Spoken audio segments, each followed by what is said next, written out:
அன்பு சொந்தங்களுக்கு வணக்கம். இன்றைய பதிவில் நம்ம என்ன பார்க்க போகிறோம் அப்படின்னா, திங்கட்கிழமை சிவகாமியின் சபதம் பதிவு தான் இன்றைக்கு பார்க்க போகிறோம்.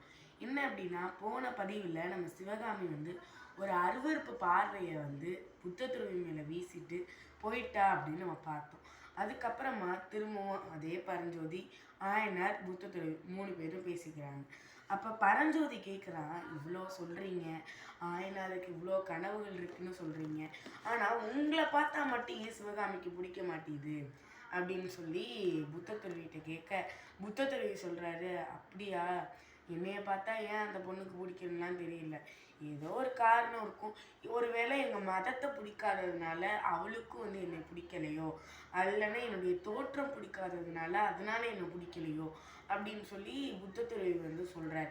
உடனே பரஞ்சோதி சொல்கிறா, சரி இவ்வளோ பண்ணுறீங்க, இவ்வளோ செய்கிறீங்க, மன்னர்கிட்ட நேராகவே இந்த விஷயத்த சொல்லிட்டு என்னோட லட்சியத்துக்காண்டி இந்த பையனை நான் பயன்படுத்திக்கிறேன்னு சொன்னால் ஏன் விட மாட்டாங்க, அதுக்கு எதுக்கு தயங்குறீங்க அப்படின்னு சொல்லி பரஞ்சோதி கேள்வி கேட்க, உடனே சிவகாமி ஒளிஞ்சு நின்று கேட்டுட்டு, ஐயோ பரஞ்சோதிக்கு எப்படியோ ஞானம் வந்துருச்சுன்ற மாதிரி ஒரு சிரிக்க, அவளுக்கு ஏன்னா பரதநாட்டியம் இருக்கவங்களுக்கு இயல்பாகவே ஒரு அபிநயம் வரும். அதே மாதிரி அவன் முகத்துலேயும் ஒரு சின்ன அபிநயம் தெரியுது.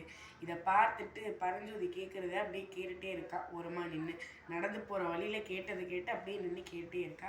நம்ம பரஞ்சோதி கேட்குறதுக்கு புத்தத்துறவியால் பதில் சொல்ல முடியல. உடனே புத்தத்துறவி அப்படியே பேச்சை மாற்றுறாரு. அதில் ஆயினாரே, குதிரையெல்லாம் சொல்லிட்டீங்களா, முத்திரையெல்லாம் வாங்க சொல்லிட்டீங்களா அப்படின்னு சொல்லி பேச்சு அப்படியே மாற்றி மாற்றி பேசுகிறாரு. ஆயனாருக்கும் சரி பரஞ்சோதிக்கும் சரி, எதுக்கு இவர் மன்னர்கிட்ட வேணான்னு சொல்கிறாரு. மன்னர்கிட்ட சொன்னால் என்ன, மன்னரும் இதுக்காண்டி ஒரு முயற்சி பண்ணுற ஒரு ஆள், ஒரு திறமையை வளர்த்து விட்றதுல மகேந்திரவர்ம பல்லவரை மிஞ்சி ஆள் இல்லை அப்படின்னு சொல்லி கல்கியும் நமக்கு எங்கே சொல்லியிருக்காரு. அங்கே அந்த நாட்டில் காஞ்சிபுரத்தில் வாழ்ந்த பல்லவ சாம்ராஜ்யத்தில் உள்ள மக்கள் எல்லாருக்குமே தெரியும். ஏன்னா அவங்களுக்கு திறமையை வளர்த்து விடுற ஒரு பக்குவம் மகேந்திரவர்ம பல்லவர்கிட்ட அதிகமாகவே இருந்துச்சு. இப்போ ஏன் இவங்கள்ட்ட போய் சொல்ல வேணாம்னு சொல்கிறாங்க அப்படின்னு கேட்கும்போது, புத்தத்துறவி உடனே, சமயமாக இருக்குது, இந்த பேச்செல்லாம் விட்டுருங்க, நீங்கள் குதிரையும் முத்திரையை மட்டும் ஏற்படுத்துங்க, ஏன் என்னென்னலாம் கேட்காதீங்க, நான் அழைச்சிட்டு போகிறேன். புத்தத்துறவி சொல்கிறாரு, என்னுடைய ஆசை நீங்கள் நல்லா வரணும்னு தான் ஆயினாரு, உங்களுக்கு எதுவும் நான் தீங்கிழைக்க மாட்டேன், உங்களுக்கு எதுவும் இதனால பிரச்சனை வராது, அதனால் பரஞ்சோதிக்கும் நம்பிக்கையாக குதிரையும் முத்திரையும் கொடுத்து அனுப்புங்கன்னு சொல்லிடுறாங்க. பரஞ்சோதியும் சரி, புத்தத்துறவியும் சரி, ஆயனாரும் சரி ஒரு மாதிரி குழப்பத்திலே இருக்காங்க. புத்தத்துறவி பேசுகிறத பற்றி இன்னுமே குழப்பம் அடைகிறாங்க ஆயனாரும் நம்மளோட பரஞ்சோதியும்.